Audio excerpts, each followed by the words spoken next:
Sir எப்பப்போலாம் Martin வீட்டுல ride நடக்குதோ அப்பெல்லாம் திருமணமான பிறகு அப்போதெல்லாம் இவர் வீட்லயும் ரைடு. கோவை திடீர்ல என்னைக்கு ரைடு நடக்குதோ அதே நாள்ல பேஸ் காலனியில் இருக்கிற ரெட்டியார் வீட்லயும் ரைடு நடக்குது. ஆமா. அப்பெல்லாம் விடுதலை சிறுத்தைகள் துணை பொதுச் செயலாளர் பதவியில ஒட்டுமொத்தமா எங்களை அசிங்கப்படுத்துங்களா? எப்படி ஆதோ அர்ஜுன் வீட்டுல ரைடு ஆகணும் அப்படி கேளுங்க. விசிகா துணை பொதுச் செயலாளர் ஏன்னா விசிகா என்ன திருட சொல்லிச்சா? இல்ல விசிகாவில் இருக்கும்போது திருடினாரா? அவரு விசிகாவில் இருக்கும்போது ஊழல் பண்ணாரா? இதுக்கு முன்னாடி வரை மார்டின் மருமகன் ஆதோ அர்ஜுன் வீட்டில் ரைடு அப்படித்தான பத்திரிகையில் வந்தது. ஆமா. இப்ப இந்த 6 மாசமா போன தடவை ரைடு வந்து என்ன வந்தது? இந்த உள்நோக்கத்தோட யார் இப்படி சொல்றாங்கன்னு நினைக்கிறீங்க? ஏன் இப்ப மீம்ஸ் எல்லாம் போறான்ல, ஆட்சி அதிகாரத்துல பங்கு கேட்டீங்களா மாப்பிள்ள, ரைட்லயும் பங்கு வச்சுங்கடா அப்படின்னு நீங்க மீம்ஸ் போடுறாங்கல்ல, எவ்வளவு பெரிய அசிங்கம் இது. நாங்க வரல சுத்திக்கினே எப்ப சரி நீங்க குப்பி வரைக்கும் போதுடா சாமி நாங்க போகணும் அப்படிதானே தலைவர். இதை எம்எல்ஏ எம்பியா இருக்கிற விரும்புவான். நாளைக்கு நம்ம திமுக கூட்டணி போயிட்டா எப்பா நமக்கு வேற யாரு அதிமுக நமக்கு சப்போர்ட் பண்ணுமா இல்ல வேற ஒரு கூட்டணிக்கு போனா ஒரு பிஜேபி கூட்டணிக்கு போறோம், பிஜேபி இருக்கிறவங்க போன தடவை 4 எம்எல்ஏ இருக்காங்க அவனுக்கே திருப்பி கொடுங்க அப்படின்னு சொல்லுமா? திருமாவும் எங்களை விட்டு போறான்னா தனியால தான் போனோம். ஏய் நான் தனியாளன்னு ஒரு படத்துல வந்து ஒரு ரெட்டியார் பேசியிருக்கலாம், அது வெளியில தெரியாது இல்ல. அப்போ இது நல்ல விஷயத்தை இவர்கள் பேசியிருக்காரு இல்ல சொல்லுங்க. ஒட்டுமொத்தமா திமுக ஏறி விட்ட ஏவல் தான் ரெட்டியாரு அப்படின்னா சொல்லுங்க. எங்கள் தலைவர் மயக்கி விட்டார், மயக்கத்தில் ஆழ்த்தி விட்டார் பேசு. இல்ல இந்த இயக்கத்தை பிரிப்பதற்கு உடைப்பதற்கு சதி பெறுகிறார் பேசு. ஏன் பேச மாட்டேன்? அவர் யார் கூடமா நெருக்கமா இருக்கணும்னு எங்க அண்ணன் திருமாவளவன் தானே முடிவு பண்ணுவோம். இவங்கெல்லாம் சும்மா தூரம் நின்று பழிச்சுன்னு இருக்க.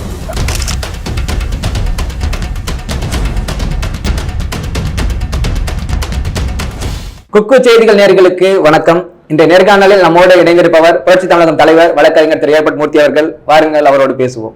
சார் வணக்கம் சார். விசிகாவின் துணை பொதுச் செயலாளர் ஆதவ அர்ஜுனா வீட்டுல பாத்தீங்கன்னா அமலாக்கத்துறை சோதனை நடத்தியிருக்கு. இது என்ன? இது தப்பு. அமலாக்கத்துறை தானே? என்ன விசிகாவுக்கு வந்த பிறகுதான் அமலாக்கத்துறை வந்ததா? நீங்க கேட்கறத பார்த்தா என்னமோ ஆட்சி அதிகாரத்துல பங்கு கேட்டீங்கல்ல, ரேடியிலும் பங்கு வாங்கிங்க அப்படின்னு இன்னைக்கு மீம்ஸ் போடுறாங்கல்ல, அது மாதிரி இருக்குது கேள்வி. இல்ல விசிகாவுக்கு வந்த பிறகு துணை பொதுச் செயலாளர் வந்த பிறகுதான் ரெட்டியார் வீட்டுல ரைடு போதா? அதுக்கு முன்னாடியே வந்திருக்கு. முன்னாடி வந்திருக்குது, அமலாக்கத்துறை சோதனை நடந்திருக்குது. சார் எப்பப்போலாம் மார்டின் வீட்டுல ரைடு நடக்குதோ அப்பெல்லாம் திருமணமான பிறகு அப்போதெல்லாம் இவர் வீட்லயும் ரைடு. கோவை திடீர்ல என்னைக்கு ரைடு நடக்குதோ அதே நாள்ல பேஸ் காலனியில் இருக்கிற ரெட்டியார் வீட்லயும் ரைடு நடக்குது. ஆமா. அப்பெல்லாம் விடுதலை சிறுத்தைகள் துணை பொதுச் செயலாளர் பதவியில ஒட்டுமொத்தமா எங்களை அசிங்கப்படுத்துங்களா? எப்படி பதவி இருக்குல்ல சார்? ஏன்னா திமுக தான் ஊழல் கட்சின்றீங்க, உங்க கட்சி கொடுத்தானா இடி ரைட்ல இருக்குது அப்படி அசிங்கப்படுத்துறீங்களா? இல்ல விடுதலை சிறுத்தைகள் மூஞ்சில காரி துப்புறீங்களா? எப்படி இது என்ன அர்த்தத்தில் இந்த கொஸ்டினை கேட்பீங்க சொல்லுங்க? ஆதோ அர்ஜுன் வீட்டுல ரைடு ஆகணும் அப்படி கேளுங்க. விசிகா துணை பொதுச் செயலாளர் ஏன்னா விசிகா என்ன திருட சொல்லிச்சா? இல்ல விசிகாவில் இருக்கும்போது திருடினாரா? அவரு விசிகாவில் இருக்கும்போது ஊழல் பண்ணாரா? அப்ப உங்களுக்கு என்ன நினைப்பு? ஒட்டுமொத்தமா இந்த பட்டியல் சமூக இயக்கத்துக்கான விசிகாவை கரிச்சு கொட்டணும். ஆமா நீ எல்லாம் திட்டு பயிலோடான்னு சொல்லுவாங்க. அதெல்லாம் உங்க எண்ணம் அடையாளப்படுத்தக்கூடாதா சார் இதுக்குன்னு? ஏன் நாங்கள் இருக்கும்போது தவறு நடந்ததா? இந்த கட்சியில் இருக்கிற போது விசிகாவில் இருக்கிற போது ஒடுக்கப்பட்ட மக்களின் கட்சியாக இருக்கிற பெரும்பான்மையான பறையர்கள் இருக்கிற விசிகா கட்சியில இருக்கும் போது ஆதவ அர்ஜுன் ரெட்டியார் இந்த ஊழலை செய்ததாக அவர் மீது குற்றம் சாட்டப்பட்டதா இல்லையா? ஏன் அப்ப இப்படி சொல்றீங்க? ரெட்டியார் வீட்டுல ஒரு ஆதவ அர்ஜுன் வீட்டுல ரைட் ஆகணும் கேளுங்க, அதுக்கு நான் பதில் சொல்றேன். விசிகா துணை பொதுச் செயலாளர் சார் இந்த மாதிரி வரணுன்றதுக்காக தான் அவன் இந்த கட்சிக்குள்ளே வந்திருக்கான்னு நான் சொல்றேன்.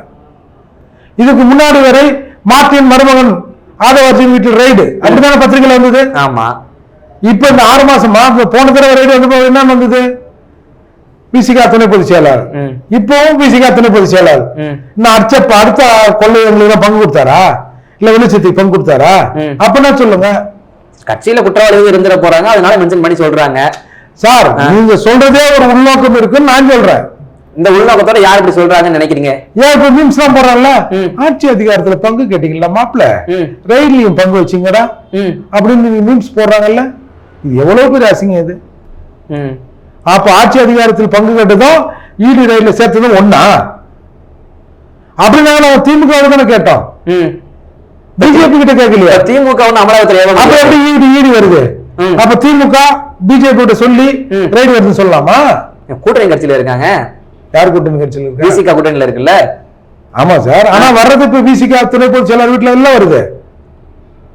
ஈடி மத்திய அரசு இல்ல. ஆமா, ஈடியை மத்திய அரசு தவறாக பயன்படுத்துகிறது. இப்ப யார் தவறா பயன்படுத்த சொன்னார்? அப்போ இந்த பேசிக் கூட தெரியாம இந்த 200 ரூபாய் ஊப்பிங்க திமுகவுக்கு முட்டு கொடுக்குறோம், திமுகவை எழுத்தவனே நாங்க வந்து களங்கப்படுத்துறோம் அப்படின்ற மாதிரி ஆட்சி அதிகாரத்தில் பங்கு கேட்ட இப்ப வந்து ரயில்லயும் பங்கு வாங்கிக்கும் அப்படின்னு போறோம். ஒருவேளை சரியாக கூட இருக்குமா? அப்படி நம்ம டேமேஜ் பண்றாப்ல வருதுன்னா நம்மளோட செல்வாக்கு பயன்படுத்தி அனுப்புவோம் கூட திமுக அனுப்பியிருக்கலாம். அதுக்கு நீங்க லஞ்ச ஒழிப்பு திரும்ப கிட்ட இருக்கு, நீங்க போடுங்க. அது நேரடியா வந்து கூட்டணி பாதிக்கும்ல சார். இது வந்து இப்ப வரலங்க, இது வந்து 2012 இங்க வந்து நங்கநல்லூர்ல நாகராஜன் ஒருத்தர் இருக்காருங்க.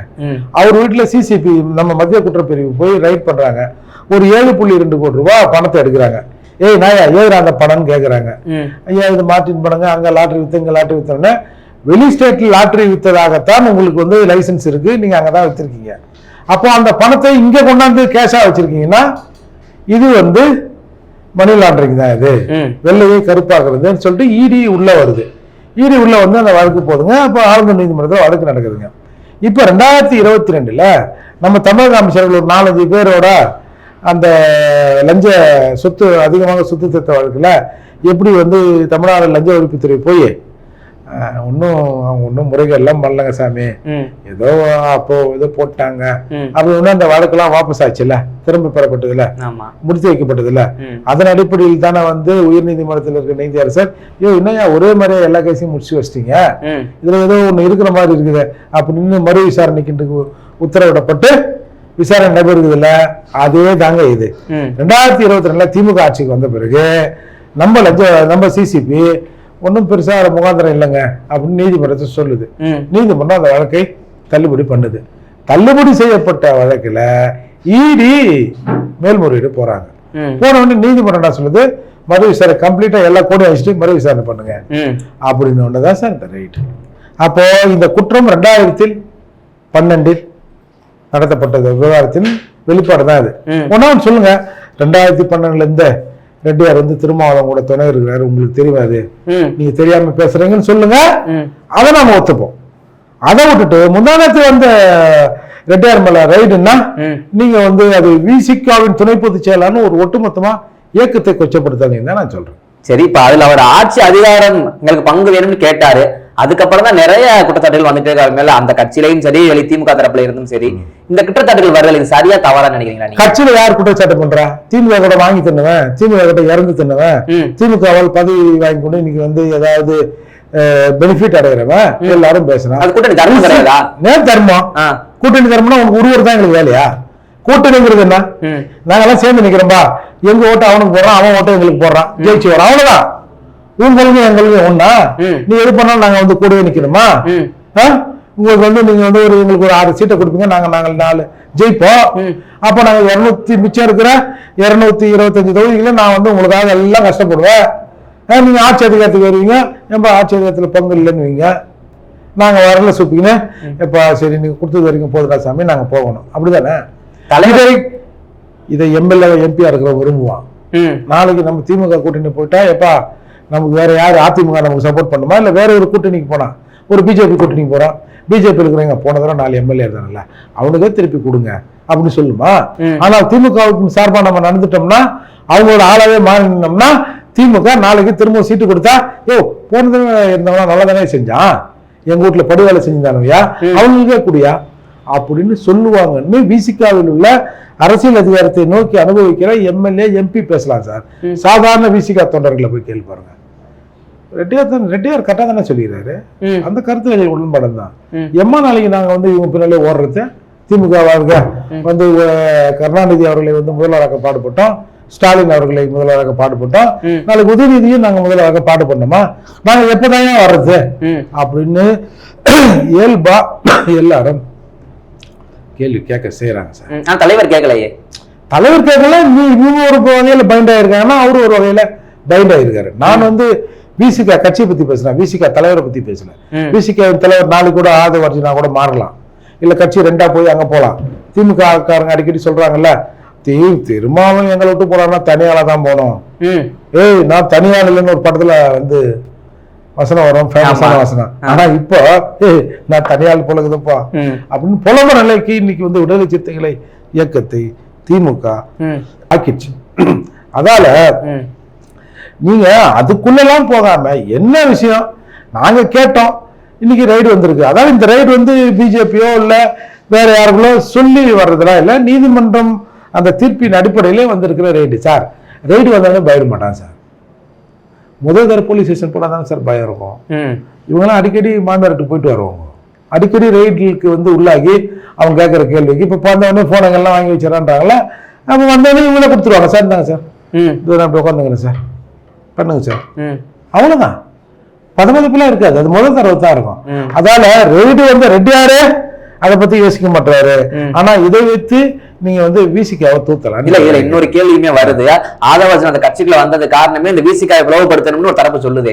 அது திமுக தரப்பு ஏவி விட்டதா, திமுக ஏவி விட்ட ஏவல் தான் ரெட்டியார்னு எல்லாரும் சொல்றாங்க. திமுக சொல்லல, விசிகா இருக்க மாதிரி சொல்றாங்க. இரண்டாம் கட்ட தலைவர்கள் எல்லாம் சந்தித்து பேசியிருக்காங்கன்னு சொல்றாங்களே, திருமாவளவனை சந்திச்சு. அதாவது இவங்களுக்கு என்னன்னா சார் அது போய் சார், திருமாவளவன் நிர்வாகிகள் கூட்டத்துல என்ன பேசினாருன்னா, அட பாவீங்களா நீங்களாம் நல்லா இருப்பீங்களா, நான் வந்து என்னோட உழைப்பு தாண்டா இது, நீங்களாம் இத்தனை பேர் எம்எல்ஏ வந்திருக்கீங்க, இன்னைக்கு பொது வழியில திருமாவளவன் விடுதலை சிறுத்தைகளிலிருந்து தனிமைப்படுத்தப்பட்டார் அப்படின்னு எல்லாரும் பேசுறான், எல்லா பத்திரிகையிலும் எழுதுறானே, ஒருத்தனாவது நீங்க நாங்க அப்படிலாம் இல்லை, நாங்க அந்த மாதிரி திமுக கூட பைண்ட் ஆகல, நாங்க வந்து எங்கள் கட்சி கட்டுக்கோப்பாக இருக்கிறது, எங்களின் ஒருமித்த தலைவர் திருமாவளவன் தான், அவர் தான் எங்களுக்கு வந்து கமாண்டர் இன் சீஃப், அவரோட உத்தரவின்படி தான் நாங்கள் இயங்குகிறோம்னு ஒருத்தர் கூட சொல்லலையாடா, உங்களுக்கு கொஞ்சம் கூட நன்றி இல்லையாடான்னு அந்த மனுஷன் கண் கலங்கி இருக்கிறார் இவர்கள் எதிரில்.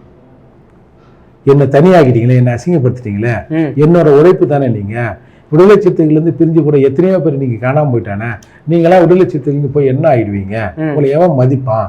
இப்போ வந்து திமுகவிலேருந்து பிரிஞ்சு போனவங்கலாம் 9 மாவட்ட செயலாளர்கள் கூட போனவங்க கூட கடைசியில் கையில் காலில் வந்து ஏதோ ஒரு சீட்டு கொடு, எனக்கு கொடு, என் பிள்ளை கொடுன்னு வாங்கிட்டு வந்த நிலைமைக்கு உங்களெல்லாம் இப்போ நான் போகாத இடத்தில் நான் போகிற கூட்டத்தில் ஒரு கால்வாசி கூட்டம் நீங்க போனா வந்துருமா, வராது இல்ல. அப்போ இந்த திருமாவளவன் என்ற ஒற்றை பேர் அவனோட உழைப்பு தானே இது, கொஞ்சம் கூட விசுவாசம் இல்லாம நடந்துக்கிறீங்களேன்னு திருமாவளவன் சொல்லியிருக்காரு. ஏன் நாங்க போய் நாளைக்கு பேசுறோம் ஈஸ்வரன் கூட எவனும் பேசலையாம், யாரும் பேசலையாம், உட்கார்ந்தாங்களாம். திருமாவளவன் கண்ணீர் எடுத்ததா நீங்க சொல்றீங்களே, அதுதான் இரண்டாம் இடத்துல கண்ணீர் எடுத்தாங்களா, ரொம்ப நாள் கட்சியை கஷ்டப்பட்டான் எங்களுக்கு கொடுக்காம இன்னைக்கு வந்து முக்கியத்துவம் கொடுக்குறீங்களே அப்படின்னு. சும்மா அதெல்லாம் அப்படின்னா ஏன் வந்து நீங்க வந்து விடுதலை சிறுத்தைகள் அந்த மாநாட்டுல ரெட்டியார்கள் வந்தவொடனே அப்படி தாவி பாஞ்சாங்க, விஜய் பார்த்த ரசிகர்கள் பாஞ்சாங்கல்ல, அதே மாதிரி ஆதவ அர்ஜுன் ரெட்டியாரை பார்த்து விசிகா கும்பல் கூட்டம் பாஞ்சுதான் இல்லையா. அப்ப அந்த வன்மம் கீழே வரைக்கும் இருந்தா காரி திருப்பிப்பாங்கல்ல ரெட்டியார் மூஞ்சில, ஏன் வாரி அரவணைக்க முற்படுகிறார்கள் தொண்டர்கள். உள்ளுக்குள்ள அரசியல் வந்து அது திருமாவளவனுக்கு எதிரான அரசியலா கூட ஒரு ரெட்டியார் பேசியிருக்கலாம், அது வெளியில தெரியாது இல்ல. அப்போ இது நல்ல விஷயத்தை இவர்கள் பேசியிருக்காரு இல்ல, சொல்லுங்க ஒட்டுமொத்தமா திமுக ஏவி விட்ட ஏவல் தான் ரெட்டியாரு அப்படின்னா சொல்லுங்க. ரெட்டியாருக்கு எதிராக இரண்டாம் கட்ட தலைவர்கள் பேசினார்கள் சொல்றாங்கல்ல, வெளியில வந்து பேசுங்க திமுக ஏவி விட்டதுதான் இல்ல, சரி அது இல்ல பிஜேபி ஏவி விட்டது இல்ல, யாரோ ஏவி விட்டதுதான் வந்து விசிகாவை திருமாவளவனை அவரு தன் கை இறுக்கத்துக்குள்ள வச்சிருக்காரு, என்ன காரணம் அப்படின்னு பேசுங்க. பணம் தான் பேசுறாங்களே, பணம்னு பேசுறாங்களே, சரி பணம் வாங்கி பணத்தை கொடுத்து எங்க தலைவரை மடக்கிட்டியா அப்படின்னா பேசுங்க, எப்படியாவது ஒரு வழிக்கு வாங்க சார், பேசட்டும். எங்கள் தலைவர் மயக்கி விட்டார், மயக்கத்தில் ஆழ்த்தி விட்டார் பேசு, இல்ல இந்த இயக்கத்தை பிரிப்பதற்கு உடைப்பதற்கு சதி பெறுகிறார் பேசு, ஏன் பேச மாட்டீங்க? அதால என்னவோ திருமாவளவனுக்கு கிறகம், இந்த திமுக காரங்க பில்லி ஏவல் சூனியம் விட்ட மாதிரி இந்த ஆதரவை விட்டு இவ்வளவு சிக்கல் நடக்குது. எனக்கு ஒரே ஒரு கேள்வி மட்டும், ஆதவர்ஜன் தரப்புல இருந்து அவங்க மாமா லாட்ரி மார்டின்ல இருந்து பணம் போகுது. மத்திய அரசு ஆளக்கூடியவங்களுக்கும் தேர்தல் நிதி போச்சு, இங்க மாநிலத்தில் ஆளக்கூடியவங்களுக்கும் தேர்தல் நிதி போச்சு. சரி, இப்ப இரண்டு தரப்புல இருந்துமே மேல இருந்து அமலாக்கத்துறை வந்திருக்கு. இப்படி வரும் பட்சத்துல இது எப்படி நம்புற மாதிரியா இருக்குது? இவ்வளவு பணம் கொடுத்தவங்க எப்படி நம்ம ரெய்டு வருவாங்கன்னு ஒரு பக்கம் மக்களுக்கு கேள்வி வரும்ல. அப்ப இதுல உள்ள ஒரு கேம் ஆடுறாங்கல்ல. இல்ல ரெய்டு வந்து என்ன ஆக போகுது?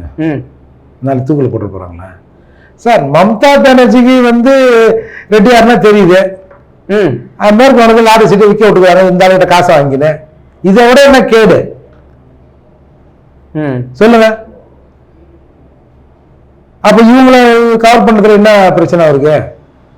சிக்கிம் கவர்மெண்ட் சொல்லுது எங்க ஊர்ல மாட்டுன்னு லாட்டரி வித்து 4000-5000 கூட ஏமாத்துறாரு, எங்க போலீஸ் எல்லாம் விசாரிக்க முடியல, சிபிஐ கொஞ்சம் விசாரிங்க அப்படின்னு சிக்கிம் கவர்மெண்ட் சிபிஐக்கு வேண்டுகோள் விடுக்குது. எங்க ஊர்ல வந்து லாட்டரி விற்கிறதுக்கு பர்மிஷன் வாங்கிட்டு கர்நாடகா கேரளா எல்லாம் போய் வித்தான். கேரளாவில் கேஸ் இருக்கு, கர்நாடகாவில் கேஸ் இருக்கு. கேரளாவில் போட்ட கேஸ்ல குற்றவாளிக்கு எதிரா கேரளா அரசு வழக்கறிஞர் வாதாடுறாரு, குற்றவாளிக்கு ஆதரவா தமிழ்நாடு அரசு தலைமை வழக்கறிஞர் வாதாடினாரு கலைஞர் ஆட்சி காலத்துல. புரிஞ்சுங்க. அப்போ ஏழ்னா வருது, வக்கீல்னா வருது, ஏழே வருவானி அப்படின்னு கலைஞர் வந்து அரசு வழக்கறிஞர் இன்னும் இருக்குல்ல அவர் மேல. யாரு? அவர் மேல, அவங்க மாமா மேல. ஆமா இருக்குது. அப்படி இருக்கும் பட்சத்துல எப்படி விசிகாய் சேர்த்துக்கிட்டாரு இவர் திருமாவளவன் கட்சியில? அது விசாரிக்க மாட்டாரா? அது நீங்க அவர் திருமாவளவன் தான் கேட்கணும். இப்ப தொண்டர்கள் கேட்க சரியா தானே இருக்குது. தொண்டர்கள் யாரும் கேட்கலையே. தொண்டர்கள் இந்த மாதிரி இந்த மேல் மட்டத்துல எல்லாம் அனுபவிச்சுக்கணும். என்னடா ரெட்டியார் வந்த பிறகு நம்ம பருப்பு ஒண்ணும் வேக மாட்டேங்குது, நம்ம சின்ன சின்ன படமா காட்டியிருந்தோம், வந்து காட்டினா ஒரு பெரிய படத்தை காட்டினா தலைவர் வாங்கிட்டாரு. தலைவர் வந்து அவன் சொல்லத்தெல்லாம் கேட்கிறாரு. அவன் என்ன சொல்லணும் அதானே. அவனை தலைவர் வந்து கூட்டணிக்குள் குழப்பம் எல்லாம் வெளியில பேசுறான். தலைவர் ஏய் கொஞ்சம் மூடுறா வாய அப்படின்னு சொல்ல மாட்டாரு. அப்படிங்கிற பொறாமையில இவன் நம்மளை போட்டு கொடுத்து கட்சிக்கு சேர்த்து நீக்கிட போறான். நாளைக்கு ஏமா சீட்டு வாங்கினா கூட இவனுக்கெல்லாம் கொடுக்காதீங்க எல்லாம் திருட்டு போயிருங்க அப்படின்னு சொல்லிட்டு போறான். அப்படிங்கிற சுயநலத்திலிருந்து அந்த ரெட்டியாரை தள்ளி வைக்க முயற்சி பண்றாங்க. அது எல்லாமே அவர் முடிவு எடுக்கிற முடிவு தானே. நான் எங்க சாப்பிடணும் என்ன சாப்பிடணுன்றது அவங்கவுங்க முடிவு எடுக்கிற மாதிரி அவர் யார் கூடமா நெருக்கமா இருக்கணும்னு எங்க அண்ணன் திருமாவளவன் தானே முடிவு பண்ணணும். இவங்கெல்லாம் சும்மா தூரம் நின்று கொலைச்சின்னு இருக்க வேண்டியதுதான். இல்ல ஒரே ஒரு கேள்வி மட்டும், இந்த விசிகா அப்படின்ற கட்சி பட்டியலின மக்களுக்காக போராடக்கூடிய கட்சின்னு ஒரு பேர் வாங்கியாச்சு. அப்புறம் உள்ள ஒரு ரெட்டியார் ஒருத்தர் உள்ள வரும்போது சாதி ரீதியிலான ஒரு எண்ணங்கள் வந்திருக்குமோ? ஏன் உங்களுக்கு என்ன அது? உங்களுக்கு என்னங்க எங்க கட்சி வீணா போனா நல்லதுதானுங்க. அந்த எண்ணம் வந்திருக்கும்ல. இருக்கட்டுங்க, எங்க கட்சி வீணா போனா உங்களுக்கு நல்லதுதானுங்க. சும்மா அடங்க மறு அத்துமீறு அப்படி இப்படின்னு வாயிலே வடை சுட்டுங்கிறானுவா எப்பா ஒழிஞ்சானுங்கப்பா அப்படின்னா உங்களுக்கு நல்லது தானே. அப்படி எடுத்துன்னு போங்க. அதாவது எப்ப விசிக்காக போகுதுன்றதை உங்களுக்கு தெரிஞ்சுக்கணும். அந்த கேள்வி நோக்கம் அதானே. அவ்வளவு சீக்கிரம் அந்த இயக்கம் அழிஞ்சிடாது. தலைவர்கள் ஒன்றா அழியலாம், அந்த மக்களின் உணர்வுகள் எந்த காலத்திலும் மழுங்காது. ஏன்னா விடுதலை வேட்கை இங்கே இன்னமும் இருந்து கொண்டிருக்கிறது. சமூகம் தீண்டாமையின்பால் கட்டுப்பட்டு கிடக்குது. அதால எப்பொழுதுமே இந்த விடுதலைக்கான குரல் திருமாவளவன் இல்லைனாலும் இந்த ஓங்கி ஒலித்துக் கொண்டே இருக்கும். ஓகே சார், பல்வேறு கேள்விகளுக்கு பதில் தம்பிக்கிறப்ப நன்றி சார். தொடர்ந்து பேசுவோம்.